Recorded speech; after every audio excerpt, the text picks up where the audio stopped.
The moment the nurse closed the door behind him, Kieran Hale felt the weight of the world press into his shoulders. The metallic click of the lock echoed through the sterile exam room like a warning he didn't fully understand. He stood frozen beside the small bed where his 5-year-old daughter Miri sat swinging her legs nervously.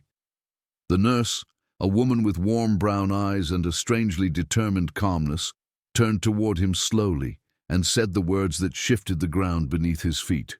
"Just you and me now." Kieran instinctively stepped in front of Miri as if shielding her from an unseen danger. But the nurse didn't move closer. She simply stared at him with a look so painfully knowing that it made his heart pound louder than the hum of the fluorescent lights overhead. He had come here expecting routine testing, a quick exam, another check on Miri's recurring cough. But something in the room felt different.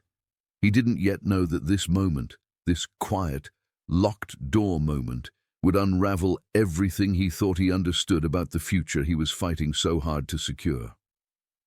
If you believe in kindness and second chances, please like, comment, share, and subscribe to Everyday Kindness. Your support truly helps keep these stories alive. The day had begun with sunlight streaking across the small apartment Kieran barely managed to afford. He had been rushing from the moment he woke up, juggling pancakes, packing Miri's small backpack, reminding her to wear her shoes properly, and grabbing his work uniform from the ironing board. Being a single father wasn't something he prepared for. It happened without warning, the moment his partner walked out 2 years earlier without a goodbye. Since then, every morning felt like a marathon, every night a puzzle he solved one exhausted breath at a time. But he did it all because Miri, sweet, soft-voiced, endlessly curious Miri, was the one thing he refused to fail at. She was his anchor, the reason he kept going even when his body screamed for rest. He had been worried about her cough for months. It wasn't severe, but it was persistent, returning again and again despite medications and home remedies. Money was tight, but he had finally saved enough for a thorough checkup. So he took a day off work, sacrificing the pay, and brought her to Willowcrest Medical Clinic. He hoped it would be quick. He hoped it would be simple. He hoped he wouldn't hear anything that would break him. But life had a way of testing people who were already hanging on by threads. The nurse who had guided them to the exam room introduced herself as Nurse Kalia Wren, a name that felt both gentle and strong. She had a way of speaking that soothed Miri instantly, asking her about her rainbow socks and the stuffed bunny she carried everywhere. Kieran noticed how kind she was, how patient, how she knelt to Miri's eye level when speaking to her. He appreciated it more than he could say. Children sensed sincerity, and Miri liked her instantly. After taking initial vitals, Nurse Kalia asked to speak with Kieran alone. He hesitated, but Miri urged him with a little push, saying she would be brave. That was when the door clicked shut. That was when everything shifted. Kieran expected questions about insurance, lifestyle, family history, things he was used to navigating awkwardly as a single parent. But when Nurse Kalia turned toward him, her expression carried a depth that sent a cold ripple across his spine. She wasn't just a nurse delivering routine information. Something else was happening here, something she was struggling to put into words. She took a slow breath and began to explain that she had reviewed all of Miri's past visits and recent test results. She described patterns he didn't understand, small signs easily brushed aside, symptoms that didn't align with simple seasonal causes. She told him she had asked the doctor for a second review before speaking to him, and then she delivered a sentence that made him feel like he was falling through the floor. There might be early indications of a condition that requires specialized treatment. The world blurred. Kieran didn't collapse physically, but inside he felt like he had shattered into 100 frightened pieces. He had been afraid of hearing something like this, but he had convinced himself that worry was only a father's paranoia. He wasn't prepared for the possibility that something serious could be wrong with the only person who made his life meaningful. His first instinct was denial. He didn't want to hear such words, he didn't want them to exist. But he forced himself to stay present because Miri needed him to. So he listened as Nurse Kalia explained each detail, carefully, patiently, gently. She wasn't trying to frighten him, She was trying to prepare him so he wouldn't drown in uncertainty. When she finally paused, he realized he had been gripping the side of the exam table so hard his knuckles were white. He asked her the question he never thought he would need to ask. "Is my daughter going to be okay?" Her answer wasn't a promise, but it was something he could hold on to. "She needs further testing. We'll help you through everything. You're not alone in this." Those words cracked something inside him.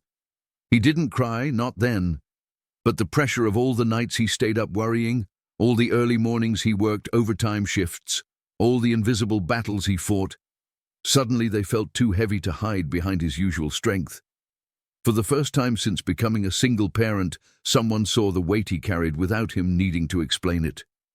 Kalia unlocked the door and allowed Miri back into the conversation, kneeling again as she reassured her that everything was all right and explained the next steps in a way gentle enough for a child to understand. Miri didn't seem scared. She trusted the nurse completely, which eased Kieran's worry a little. As the day unfolded, tests were scheduled, forms filled out, specialists coordinated. What struck Kieran was that Nurse Kalia didn't leave after delivering the news. She stayed with them. She checked on them multiple times. She helped him apply for financial assistance programs he didn't even know existed. She brought Miri stickers and juice. She brought him tissues when his hands shook too much for him to pretend he was fine. She didn't pity him. She supported him. Over the next weeks, the clinic became a second home. The further tests brought both relief and challenge. There were issues, real ones, but they were early, manageable, treatable with the right care plan. Every appointment felt like walking a tightrope between fear and hope, and every time Kalia was there. She guided him, explained things when the doctor's words became too overwhelming, and reassured him when he doubted himself as a father. He learned things about her too. She had once been a single parent herself before her son grew up and moved out. She knew the silent fears, the unspoken guilt, the exhaustion that lived under the skin.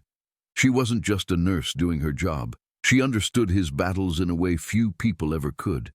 And as the weeks turned into months, something unexpected happened. Miri adored her, often asking when they could visit Nurse Kalia again. Kieran found himself relying on her presence, not out of weakness, but because she brought a sense of stability he had forgotten existed. He smiled more. He slept better. He didn't carry everything alone anymore. One sunny afternoon, after another round of treatment updates, they found themselves sitting on a bench near the clinic garden.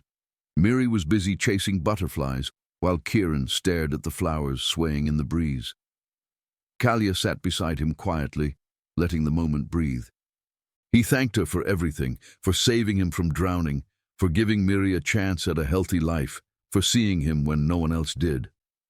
She placed a gentle hand on his, looking at him with the same warmth she had shown from the first day. "You're doing more than you think," she said, "and you're not alone anymore." It was such a simple sentence, yet it struck him harder than any diagnosis he had faced. He had walked through countless days, believing he had to be both mother and father, provider and protector, strength and comfort. But maybe, just maybe, he didn't have to do it all by himself. That day marked the beginning of something beautiful. Not dramatic, not rushed, but real. A slow blossoming connection built on compassion, mutual understanding, and quiet support. Kalia didn't replace anyone in Miri's life. She simply became someone important, someone safe, someone kind, someone who showed up when it mattered. Months later, when Miri's treatment successfully stabilized and she began running around again with her usual unstoppable energy, Kieran stood in the park, watching her laugh under the bright afternoon sun. Kalia stood beside him, her smile soft and proud as she watched the little girl flourish. He realized then that the day she locked that exam room door wasn't the beginning of fear, it was the beginning of healing. It was the day someone stepped into their lives not to trap them, but to protect them.